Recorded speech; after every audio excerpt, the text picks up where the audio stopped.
আন্তর্জাতিক সপ্তাহ ৫ থেকে ১১ সেপ্টেম্বর ২০২৪। ইমরান খানের দলের চেয়ারম্যান সহ ১০ এমপি গ্রেফতার। শতাধিক অভিযোগে বিদ্ধ হয়ে পাকিস্তানের সাবেক প্রধানমন্ত্রী এখন ইমরান খান জেলবন্দী। তার দল পিটিআইকেও ব্যান করা হয়েছে। এবার সেই দলের লোকজনকে গ্রেফতারের অভিযানে নেমেছে পুলিশ। গত সোমবার পাকিস্তান পুলিশ পার্লামেন্ট হাউসের বাইরে পাকিস্তান তেহরিকে ইনসাফ অর্থাৎ সাবেক প্রধানমন্ত্রী ইমরান খানের দল পিটিআইয়ের চেয়ারম্যান গওহর খান এবং আইন প্রণেতা শের আফজাল মারওয়াতকে গ্রেফতার করেছে। জনসমাবেশ আইন লঙ্ঘন করার অভিযোগে পিটিআই দলের আরও কয়েকজনকে গ্রেফতার করা হবে সূত্রের খবর। ইসলামাবাদ পুলিশ আরও জানিয়েছে, পিটিআই নেতা ওমর আইয়ুব খান, জারতাজগুল ওয়াজিরকেও গ্রেফতার করা হবে। গত সোমবার পিটিআই নেতাদের গ্রেফতার করার জন্য পার্লামেন্টের বাইরে প্রচুর পুলিশ মোতায়েন করা ছিল। তারা যাতে বেরোতে না পারে সেই কারণে পার্লামেন্টের প্রবেশ পথ ও প্রস্থানের পথ বন্ধ করে দেওয়া হয়েছিল। এরপরেই তাদের গ্রেফতার করা হয়। মারওয়াতকে পিসফুল অ্যাসেম্বলির অ্যান্ড পাবলিক অর্ডার বিল ২০২৪-এর অধীনে উল্লিখিত প্রবিধান লঙ্ঘনের জন্য গ্রেফতার করা হয়েছে। আর পিটিআই আইন প্রণেতাকে সংঘর্ষের অপরাধে গ্রেফতার করা হয়েছে। এছাড়াও পিটিআইয়ের আরও নেতাদেরকে সংসদ ভবন থেকে গ্রেফতার করা হয়েছে। গত রবিবার পাওয়ার শোতে অংশ নেওয়ায় পিটিআইয়ের পাঞ্জাব নেতাদের বিরুদ্ধে ক্র্যাকডাউন শুরু করে পুলিশ। কাউকে সংসদ ভবন থেকে, কাউকে পাওয়ার শো থেকে, আবার কাউকে বাড়ি থেকে গ্রেফতার করেছে ইসলামাবাদ পুলিশ। তাদের সকলের বিরুদ্ধে পাবলিক অর্ডার বিল ২০২৪-এর অধীনে মামলা দায়ের করা হয়েছে।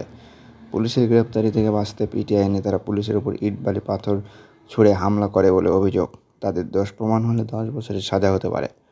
ইউক্রেনের সেনাদের মধ্যে যুদ্ধক্ষেত্রে ছেড়ে পালানোর হিড়িক। যুদ্ধক্ষেত্রে অবস্থার অবনতি হয় ইউক্রেনের বিপুল সংখ্যক সৈন্য হাল ছেড়ে দিতে শুরু করেছে। এই সংখ্যা ক্রমই বাড়ছে। ইউক্রেনের সংসদের দেওয়া তথ্য অনুযায়ী চলতি বছরের প্রথম ৪ মাসে প্রায় ১৯,০০০ সেনার বিরুদ্ধে ফৌজদারি মামলার প্রক্রিয়া শুরু করেন কৌশলীরা। এসব সেনার কেউ হয়তো অবস্থান ছেড়েছেন, নয়তো যুদ্ধক্ষেত্রে ছেড়ে চলে গেছেন। ইউক্রেনে ১০ লাখেরও বেশি মানুষ দেশটির প্রতিরক্ষা ও নিরাপত্তা বাহিনীতে কাজ করছেন। যদিও যুদ্ধের সম্মুখ সারি থেকে অনেক দূরের কার্যালয়ে যারা কাজ করছেন তারাও এই সংখ্যার অন্তর্ভুক্ত। অনেক কমান্ডার সিএনএনকে বলেছেন, সৈনিকদের যুদ্ধক্ষেত্রে ছেড়ে যাওয়া কিংবা অনুমতি না নিয়ে অনুপস্থিত থাকার বিষয়ে তাদের বিরুদ্ধে অভিযোগ দেবেন না কর্মকর্তারা। কোনো শাস্তি ছাড়াই সেনাদের স্বেচ্ছায় ফিরিয়ে আনতে রাজি করানোর প্রত্যাশা করছেন তারা। সেনাদের যুদ্ধক্ষেত্রে ছুটি ছেড়ে যাওয়া বা ছুটি ছাড়াই অনুপস্থিত থাকার বিষয়টি আইনগত অপরাধ। কিন্তু এখন বিষয়টি এতই সাধারণ হয়ে গেছে যে ইউক্রেনের সরকার এই সংক্রান্ত আইন পরিবর্তন করেছে। নতুন আইন অনুযায়ী কেউ যদি প্রথমবারের মতো এই কাজ করে তাহলে তা অপরাধ হিসেবে গণ্য হবে না। ইউক্রেনের পূর্বাঞ্চলে যুদ্ধের কেন্দ্রস্থল হয়ে উঠছে পোকরোভস্ক। রুশ সামরিক বাহিনীর শহরটির দিকে কয়েক মাস ধরে অগ্রসর হচ্ছে। কিন্তু ইউক্রেনের প্রতিরক্ষা ব্যবস্থা ভেঙে পড়তে শুরু করায় সাম্প্রতিক সপ্তাহগুলোয় রুশ সেনাদের গতি বেড়েছে। রাশিয়ার প্রেসিডেন্ট ভ্লাদিমির পুতিন স্পষ্ট করে বলেছেন, তার লক্ষ্য হলো ইউক্রেনের ডোনেটস্ক ও লুহানস্ক অঞ্চলের সম্পূর্ণ নিয়ন্ত্রণ নেওয়া। আর এই লক্ষ্য অর্জনে গুরুত্বপূর্ণ পদক্ষেপ হচ্ছে পোকরোভস্কের দখল। পোকরোভস্ক অঞ্চলটি একটি গুরুত্বপূর্ণ ও সরবরাহ। ভারতের ৬০ কিলোমিটার এলাকা দখল করে ফেলেছে চীন। ভারতীয় ভূখণ্ডের ৬০ কিলোমিটার অভ্যন্তরে ঢুকে পড়েছে চীনা সেনাবাহিনী, এমনটাই দাবি করেছেন অরুণাচলের বাসিন্দারা। স্থানীয়দের দাবি, অরুণাচলের অঞ্জু জেলায় নাকি চীনা সেনাবাহিনীর ক্যাম্প দেখা গিয়েছে। এরপর থেকেই শুরু হয়েছে জল্পনা কল্পনা। স্থানীয়রা বলছেন, অঞ্জু জেলার কাপাপু এলাকায় চীনা ক্যাম্পের খোঁজ মিলেছে। ইন্ডিয়া টুডের একটি প্রতিবেদনে দাবি করা হচ্ছে, সপ্তাহখানেক আগে থেকেই নাকি ওই অঞ্চলের ডেরা বেঁধেছে চীনা সেনা সদস্যরা। ভারতীয় সেনাবাহিনীর মালবাহকেরাও এমনটাই জানাচ্ছেন। চীনা ক্যাম্পটি ম্যাকমোহন লাইন থেকে ৬০ কিলোমিটার দূরে হাদিগ্রা পাসের কাছে অবস্থিত।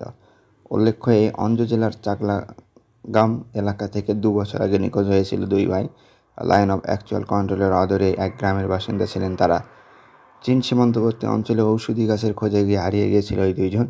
স্থানীয়দের দাবি ছিল, চীনের পিপলস লিবারেশন আর্মির হাতে বন্দী রয়েছেন তারা। ভারতীয় সেনাবাহিনীর কাছে একাধিকবার নিখোঁজদের সম্পর্কে তথ্য চেয়ে যোগাযোগ করেও কোনো লাভ হয়নি। অঞ্জুর বিধায়ক তথা রাজ্যের নারী ও শিশু বিষয়ক মন্ত্রী দাশাংলু পুল সে সময় সংবাদ সংস্থাকে বলেছিলেন, চীন এখনও স্বীকার করেনি ওই যুবক তাদের হেফাজতে রয়েছে কিনা। তবে আমাকে বলা হয়েছে বেঁচে আছেন। ভারত চীন সীমান্ত থেকে আগেও নিখোঁজ হয়েছেন একাধিক মানুষ। এর আগে ২০২০ সালের সেপ্টেম্বরে সুবানগিরি জেলা থেকে ৫ যুবকের নিখোঁজ হয়ে যাওয়ার খোঁজ মেলে। ১ সপ্তাহ পিএলের হাতে বন্দী থাকার পর ঘরে ফেরেন তারা। ২০২২ সালেও এক কিশোর ৯ দিন চীনা সেনার হাতে বন্দী ছিলেন। আগেও একাধিকবার ভারত ভূখণ্ডে চীনা অনুপ্রবেশের কথা প্রকাশ্যে এসেছে। ২০১৯ সালে চীন অরুণাচল সীমান্তে আমাকো ক্যাম্পের কাছে দোয়েমরু নালার ওপর কাঠের আস্তে ব্রিজ বানিয়েছিল চীন। 2020 সালে দিবং জেলাতেও ঢুকে পড়েছিল চীনা বাহিনী। গুপ্তধনের সন্ধান বদলে যেতে পারে পাকিস্তানের অর্থনীতি। চরম আর্থিক দুরবস্থায় পাকিস্তান, দেশের অর্থনীতি কার্যত ভেঙে পড়েছে। হাত পাততে হয়েছে চীন এবং আন্তর্জাতিক অর্থভাণ্ডারের কাছে। তবে পাকিস্তানের এই দুরবস্থা কিন্তু দূর হতে পারে, এমন গুপ্তধনের সন্ধান পাওয়া গেছে যা গোটা দেশের অর্থনীতিকে বদলে দিতে পারে। কী সেই গুপ্তধন জানেন? পাকিস্তানি সংবাদ মাধ্যম সূত্রের খবর, পেট্রোলিয়াম ও প্রাকৃতিক গ্যাসের ভাণ্ডারের খোঁজ মিলেছে। পাকিস্তানের জলসীমাতে এই খনিজ ভাণ্ডার রয়েছে। সেই খনিজ ভাণ্ডার নাকি এতটাই বড় যে দেশের অর্থনীতি বদলে যেতে পারে। 3 বছর ধরে সমীক্ষা চালিয়ে এই তেল ও প্রাকৃতিক গ্যাসের ভাণ্ডারের অস্তিত্ব নিশ্চিত করা হয়েছে। পাকিস্তান সরকারের তরফে বলা হয়েছে, এই খনিজ ভাণ্ডার থেকে যে বিপুল পরিমাণ অর্থ উপার্জন করা হবে তা ব্লু ওয়াটার ইকোনমি বলা হচ্ছে। এই খনিজ ভাণ্ডার খননের জন্য সরকার ইতিমধ্যে নিলাম দর ডাকছে। শীঘ্রই সমীক্ষা শুরু হবে। তবে কুয়ো করে তার থেকে বড় তেল উত্তোলন করতে বেশ কয়েক বছর লেগে যেতে পারে। পাকিস্তান আশাবাদী যে এই খনি থেকে শুধু তেল ও প্রাকৃতিক গ্যাসই নয়, ওই খনি ও সমুদ্র থেকে বহু মূল্যবান খনিজের সন্ধান মিলতে পারে। দেশের ভাগ্য বদলাতে দ্রুত কাজ শুরু করতে চায় পাকিস্তানের সরকার। পাকিস্তানের সাবেক তেল ও গ্যাস রেগুলেটরি অথরিটির সদস্য মোহাম্মদ আরিফ পাকিস্তানি গণমাধ্যমকে দেওয়া এক সাক্ষাৎকারে বলেন, আমরা আশাবাদী হলেও 100% নিশ্চয়তা নেই যে বিপুল তেলের সন্ধান মিলবে। যদি গ্যাসের খনি পাওয়া যায় তবে এলএনজি আমদানি হ্রাস পেতে পারে। বিদেশ থেকে পেট্রোলিয়াম আমদানি বন্ধ হবে, যা দেশের বিপুল অর্থ সঞ্চয় করবে। খননের জন্য $5 বিলিয়ন মতো অর্থের প্রয়োজন পড়তে পারে। 4-5 বছর সময় লেগে যেতে পারে খননের কাজ শুরু করতে। অনেকের দাবি, এটা বিশ্বের 4র্থ বৃহত্তম তেল ও প্রাকৃতিক গ্যাসের খনি হতে পারে। বিশ্বের সবথেকে বেশি তেলের খনি রয়েছে ভেনেজুয়েলাতে। এছাড়া সৌদি আরব, ইরান, কানাডা ও ইরাকেও প্রাকৃতিক গ্যাস ও পেট্রোলিয়ামের খনি রয়েছে। মনে করা হয় আমেরিকাতেও এরকম প্রচুর তেলের খনি রয়েছে, যার হদিশ এখনও মেলেনি। যাচ্ছে না বাংলাদেশি পর্যটক, ধুঁকছে কলকাতার ব্যবসায়ীরা। মাস 2 আগে কলকাতার নিউ মার্কেট এবং মার্কুইস স্ট্রিটে বাংলাদেশিদের ভিড় লেগে থাকতো। তবে জুলাই মাস থেকে বাংলাদেশের কোটা সংস্কার আন্দোলন, সহিংসতা, কারফিউ এবং হাসিনার দেশ ত্যাগের পর কলকাতায় বাংলাদেশি পর্যটকদের সংখ্যা কমে গেছে। ভারতীয় হাইকমিশন বাংলাদেশি ভিসা প্রদান সম্পূর্ণভাবে পুনঃস্থাপন করেনি। তাই যারা আগে ভিসা নিয়েছিলেন এবং জরুরি চিকিৎসার জন্য ভারতে আসতে বাধ্য হয়েছেন, তারা ভিসা পাচ্ছেন। কলকাতার নিউ মার্কেট, মার্কুইস স্ট্রিট এবং মুকুন্দপুর অঞ্চলের বেসরকারি হাসপাতালগুলো মূলত বাংলাদেশি পর্যটক ও রোগীদের সেবায় নিয়োজিত। কিন্তু এখন বাংলাদেশি পর্যটকদের অভাবের কারণে এসব এলাকায় ব্যবসা ঢুকছে। কলকাতার নিউ মার্কেটের সব অনার্স অ্যাসোসিয়েশনের সম্পাদক অশোক গুপ্তা বলেন, মাসখানেক ধরে বাংলাদেশ থেকে কোনো পর্যটক আসছেন না। নিউ মার্কেটে জামাকাপড়ের দোকান ও অন্যান্য দোকানে বাংলাদেশিদের বড় ক্রেতা ছিল। ভারতের ভিসা ব্যবস্থার অচল অবস্থার কারণে তারা আসতে পারছেন না। গত 1 মাসে আমাদের বিক্রি প্রায় 60% কমে গেছে। মার্কুইস স্ট্রিটও একই অবস্থা। এই এলাকায়ও বাংলাদেশি পর্যটকরা যেসব হোটেল ও খাবারের দোকান ব্যবহার করেন, সেগুলোতে বাণিজ্যিক সংকট দেখা দিয়েছে। করোনার সময় যেমন বাংলাদেশি পর্যটকরা আসা বন্ধ হয়ে গিয়েছিল, এখন বাংলাদেশের সরকার পতনের পরে তা আবারও ঘটে গেছে। বিভিন্ন মানুষ স্বাস্থ্যসেবা নেওয়ার জন্য কলকাতায় আসেন। এক বেসরকারি হাসপাতাল গোষ্ঠী জানিয়েছে, 1 মাস আগের তুলনায় বাংলাদেশে বর্তমানে রোগীর সংখ্যা 1/3 কমে গেছে। মার্কুইস স্ট্রিটের হোটেল মালিকদের নেতা মন্তোজ সরকার বলেন, জুলাই মাস থেকে বাংলাদেশে কোটা আন্দোলন শুরু হওয়ার পর থেকে ভারতে বাংলাদেশিদের আসা কমেছে এবং আগস্টে এসে তা প্রায় পুরোপুরি বন্ধ হয়ে গেছে। কয়েক মাস আগে আমাদের হোটেলগুলোয় 60-80% ঘর পূর্ণ ছিল, এখন তা প্রায় 30% নেমে এসেছে। বাংলাদেশি পর্যটকদের অভাবে নিউ মার্কেটের ব্যবসায়ীদের উদ্বেগ বেড়েছে। তাদের মধ্যে কিছুটা উন্নতি হলে ভালো হবে, না হলে এবারের কেনাকাটার মৌসুম পুরোপুরি লস হবে। কলকাতার ইস্টার্ন বাইপাস সংলগ্ন এলাকার হাসপাতালগুলোতে বাংলাদেশের রোগীদের সংখ্যা সবথেকে বেশি। এই অঞ্চলে হাসপাতালগুলোকে কেন্দ্র করে গড়ে ওঠা পরিষেবা শিল্প, যেমন হোটেল, ওষুধের দোকান ইত্যাদি বাংলাদেশি রোগীদের উপর অনেকটা নির্ভরশীল। বাংলাদেশি পর্যটক ও রোগীদের আগমন যতদিন স্বাভাবিক হবে না, ততদিন এই বিশাল সংখ্যক মানুষের অনিশ্চয়তা কাটবে না। পুতিনের 2 সন্তানের কথা প্রকাশ, ইংরেজি শিখতে খরচ $8,000। বিশ্বের অন্যতম শক্তিশালী নেতা হিসেবে পুতিনের নাম থাকলেও সে দেশে তার ব্যক্তিগত বিলাসবহুল জীবনযাপন নিয়ে সেভাবে চর্চা হয় না। সম্প্রতি এক নতুন রিপোর্টে তোলপাড় শুরু হয়েছে। পুতিনের ব্যক্তিগত জীবন নিয়ে বিস্ফোরক তথ্য প্রকাশ করেছে দ্য ডোসিয়ার সেন্টার। রিপোর্টে দাবি করা হচ্ছে, এক সাবেক অলিম্পিক জিমন্যাস্টের সঙ্গে রুশ প্রেসিডেন্টের গোপন সন্তান রয়েছে। সে 2 সন্তানকে নিয়ে ওই জিমন্যাস্ট বিলাসী জীবনযাপন করছেন বলে জানা গিয়েছে। রিপোর্টে আরও দাবি করা হয়েছে, অথচ ওই প্রাক্তন অলিম্পিক জিমন্যাস্টের এবং 2 সন্তানের কোনো তথ্য নেই রুশ সরকারি রেকর্ডে।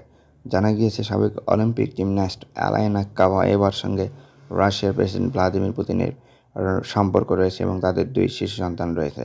তবে এমন অভিযোগ উড়িয়ে দিয়ে 1 দশকেরও বেশি সময় ধরে এমন কোনো সম্পর্কে জড়িয়ে থাকার কথা অস্বীকার করেছেন প্রেসিডেন্ট পুতিন ও জিমন্যাস্ট কাবায়েভা 2জন। তাদের দাবি যে এগুলো সত্যি নয়, তারা কেউই সম্পর্কে নেই, তাদের মধ্যে 1 দশক ধরে কোনো সম্পর্কই ছিল না। রুশ তদন্তকারী ওয়েবসাইটে দাবি করা হয়েছে প্রাক্তন জিমন্যাস্ট পুতিনের এই গোপন সন্তানদের নাম ইভান ও ভ্লাদিমির জুনিয়র। ইভানের বয়স 9 ও ভ্লাদিমির জুনিয়রের বয়স 5। ইভানের জন্ম 2015 সালে এবং পুতিন জুনিয়রের বয়স 2019 সালে। জানা যায় অন্তঃসত্ত্বা কাবা এবার ইভানকে জন্ম দিতে সুইজারল্যান্ডের লুগানোর একটি ক্লিনিকে গিয়েছিলেন, আর ভ্লাদিমির জুনিয়রকে তিনি জন্ম দেন রাশিয়ার মস্কোয়। ইভান ও ভ্লাদিমির জুনিয়র দুজনে মস্কোর উত্তর-পশ্চিমে পুতিনের একটি বাড়িতে থাকেন। গান, সাঁতার ও জিমন্যাস্টিক শেখার জন্য তাদের রয়েছে ব্যক্তিগত প্রশিক্ষক। জিমন্যাস্টিক প্রতিযোগিতায় ইতিমধ্যে ইভান অংশগ্রহণ করেছে বলে জানা যায়। বাবা পুতিনের সঙ্গে মাঝে মধ্যে হকিও খেলে সে। প্রতিবেদনে আরও বলা হয়, ওই 2 সন্তানের ব্যক্তিগত ইংরেজি শিক্ষকের পেছনে পুতিনের পরিবারের মাসে খরচ হয় $8,500 টাকার অঙ্কে, যা $10,17,000। যদিও পুতিনের এই পরিবারটা আলাদাভাবে বাস করে, একসঙ্গে তারা থাকে না। খেরসনে ন্যাটো পরিচালিত প্রশিক্ষণ কেন্দ্র ধ্বংস। রাশিয়ান ইউনিট পোলতাভাতে ন্যাটো প্রশিক্ষকদের দ্বারা পরিচালিত ইউক্রেনের একটি সামরিক প্রশিক্ষণ কেন্দ্রে ক্ষেপণাস্ত্র হামলা চালিয়েছে। খেরসন অঞ্চলের গভর্নর ভ্লাদিমির সলদো এই তথ্য জানিয়েছেন। গতকাল আমাদের সামরিক বাহিনী পোলতাভাতে একটি সামরিক প্রশিক্ষণ কেন্দ্রে ক্ষেপণাস্ত্র হামলা চালিয়েছে, যেখানে ন্যাটোর প্রশিক্ষকরা নিযুক্ত ছিলেন। সলদো জোর দিয়ে বলেছেন, সামরিক ব্লক ন্যাটো এই ধরনের কেন্দ্রগুলি পরিচালনার জন্য আর্থিক ও প্রশাসনিক উভয় সহায়তা প্রদান করছে।